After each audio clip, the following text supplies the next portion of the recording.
ये हमारा टॉपिक है ब्रेक इवन पॉइंट BEP। और ये आपके एग्जामिनेशन के लिए एक बहुत ही इम्पोर्टेंट टॉपिक है और इससे एक MCQ बनने के बहुत बड़े चांसेस हैं। तो सबसे पहले हम समझ लेते हैं कि ब्रेक इवन पॉइंट की कंडीशन क्या है और उससे MCQ किस तरीके से बन सकता है। ब्रेक इवन पॉइंट के दो कंडीशंस हैं जिसमें 1 बाय 1 हम दोनों कंडीशन को और उसके ग्राफ को हम देख लेते हैं। तो पहली कंडीशन है when consumption is equal to income, यानी कि ब्रेक इवन पॉइंट उस कंडीशन को माना जाएगा जहाँ पे कंजप्शन जो है वो इनकम के बराबर होगी। तो कंजप्शन हमारे इनकम के बराबर कैसे होगी इसको हम यहाँ पे देख लेते हैं।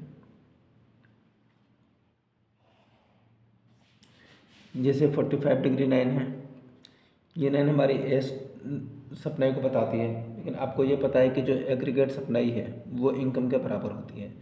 तो ये लाइन हमारी इनकम को भी बताती है वाई को। अब इसमें एक कंजप्शन कर्व हम खींचते हैं। कंजप्शन कर्व की ये पोजीशन क्यों होती है इसको मैंने कंजप्शन वाले टॉपिक में ऑलरेडी आपको मैंने बता दिया था। ये हमारा कंजप्शन कर्व है। तो इनकम और कंजप्शन इस ए पॉइंट पे एक दूसरे के बराबर हो रहे हैं। तो ए पॉइंट पे जो कंजप्शन और जो इनकम है यहाँ पे दोनों बराबर हैं। तो ये जो ए पॉइंट है ये हमारा BEP को दिखाएगा। क्यों BEP को दिखाएगा? क्योंकि यहाँ पे आपका C बराबर Y है इस पॉइंट पे। तो एक तो हमारा पॉइंट ये हो गया। दूसरा, जो दूसरा डेप्थ का पॉइंट निकल के आता है वो क्या निकल के आता है कि अगर हम यहाँ पे APC कैलकुलेट करें तो APC का फॉर्मूला क्या होता है? C/Y। अब इस पॉइंट पे क्या कंडीशन बन रही है कि C और Y दोनों एक दूसरे के बराबर हैं, यानी C अगर X है तो Y भी X होगा। और दोनों चूँकि दोनों बराबर हैं तो दोनों कट के हमारा 1 आ जाएगा। इससे क्या पता चलता है कि BEP पॉइंट पे दो चीज़ें होंगी, या तो हमारा C बराबर Y होगा पहली कंडीशन, या फिर हमारा जो APC है वो 1 के बराबर होगा। तो BEP पॉइंट के लिए दो कंडीशन निकल के आती हैं कि C बराबर Y हो तो भी वो BEP की सिचुएशन है, या फिर हमारा APC अगर 1 है तो वो भी हमारी BEP की सिचुएशन है। इसके बाद हम दूसरी कंडीशन को देखते हैं। दूसरी कंडीशन क्या है कि BEP उस सिचुएशन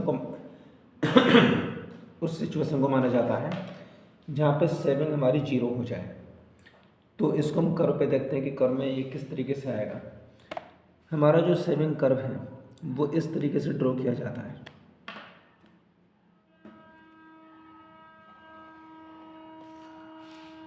ये सेविंग कर्व है, ये हमारी इनकम की लाइन जा रही है। तो इस इनकम की लाइन से पहले ये 0 इनकम को बता रहा है, इनकम की 0 लाइन है, इससे नीचे माइनस में इनकम है, इससे ऊपर हमारे प्लस में है। सॉरी, सेविंग हमारे माइनस में, ऊपर हमारे प्लस में है। तो हमारी जो सेविंग है जैसे अभी माइनस में थी और धीरे धीरे ये कम होती चलेगी, प्लस की तरफ जा रही है। और इस पॉइंट पे हमारा जो सेविंग है वो इनकम वो 0 के बराबर है, यानी कि ये जो ए पॉइंट है ये पॉइंट हमारा BEP पॉइंट होगा। BEP पॉइंट क्यों होगा? क्योंकि इस पॉइंट पे जो S है वो हमारा 0 के बराबर है। S बराबर 0 है, यानी कि कोई भी सेविंग हमारी यहाँ पे नहीं हो रही। अगर इस पॉइंट को हम डिटेल में करें और यहाँ पे हम APS कैलकुलेट करें तो APS का क्या फॉर्मूला होता है? APS बराबर होता है S/Y। इस कंडीशन में BEP की कंडीशन में क्या है? ये BEP की कंडीशन है। इस कंडीशन में S हमारा 0 है, यानी कि S हमारा 0 होगा और Y हमारी कुछ इनकम होगी, यानी कि 0 से आगे जाने पे हमारी इतनी इनकम है, तो इनकम की कोई मात्रा हमारी होगी। तो 0 में जब हम किसी नंबर से डिवाइड करेंगे तो हमारा 0 आता है।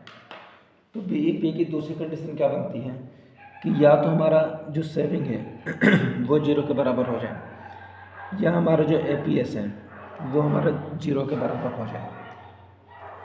तो इस तरीके से अगर हम BEP की कंडीशन देखें तो BEP की कंडीशन में टोटल 4 कंडीशन आती हैं, 2 कंडीशन यहाँ पे और 2 कंडीशन यहाँ पे। तो कंडीशन क्या आती है कि BEP की चारों कंडीशन को देखें तो या तो हमारा C बराबर Y होना चाहिए, या S बराबर 0 होना चाहिए, या APC ये बराबर 1 होना चाहिए, या फिर APS ये बराबर 0 होना चाहिए। तो ये जो चारों कंडीशन हैं, ये चारों कंडीशन BEP की है। अब यहाँ से एक MCQ आपका जनरेट हो सकता है कि इन चारों पॉइंट में से कोई एक कंडीशन चेंज कर दी जाए और आपसे पूछा जाए कि इनमें से कौन सी कंडीशन BEP की नहीं है, तो वो कंडीशन फिर आपको फाइंड आउट करना होगा। तो अभी इस लेक्चर में हम इतने रहने देते हैं। एक लास्ट टॉपिक और बचा है, उसे मैं अगले लेक्चर में आपको बता देता हूँ।